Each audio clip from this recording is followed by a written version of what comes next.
第40章，震撼。寂静，全场寂静。所有的目光在略微愣了愣后，都是呆滞地凝固在了那闪耀着金光的黑石碑之上。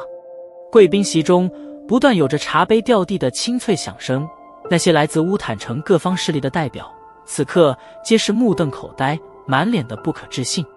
他们此次来的目的，只是想确认下萧炎是否真的如同传闻所说，1年内连跳了4段斗之气。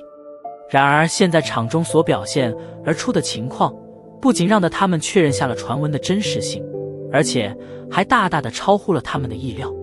1年4段斗之气，现在似乎应变成1年5段斗之气了。